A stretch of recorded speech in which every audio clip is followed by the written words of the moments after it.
রাজ্য সরকার বিভিন্ন অফিসে বলছে যে এখন মে আই হেল্প ইউ খুলবে, অর্থাৎ আমি আপনাকে সাহায্য করতে পারি, এই অফিসের ডেস্কটা খুলবে, সমস্ত পঞ্চায়েত অফিসে খুলবে বলছে।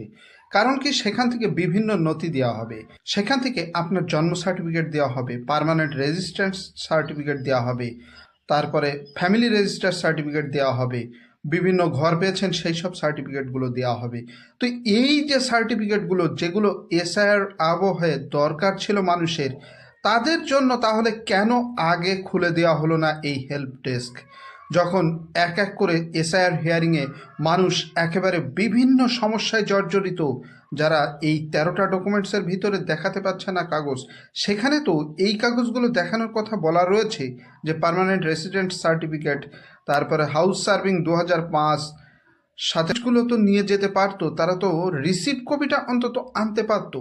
রাজ্য সরকার করবে বলছে, খুব ভালো উদ্যোগ, তবে কেন আগের থেকে করা হলো না?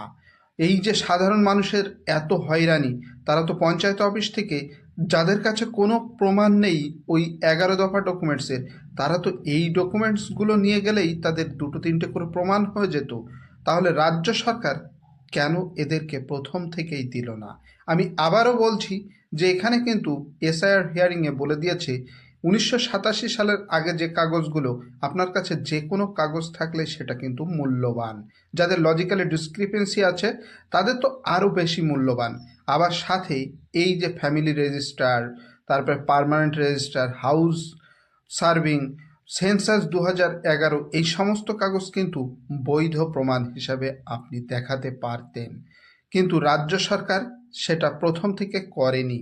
মে আই হেল্প ডেস্ক যখন খুলছে, সেই খোলাটা কিন্তু অনেক আগের থেকে খুলে দেওয়া উচিত ছিল।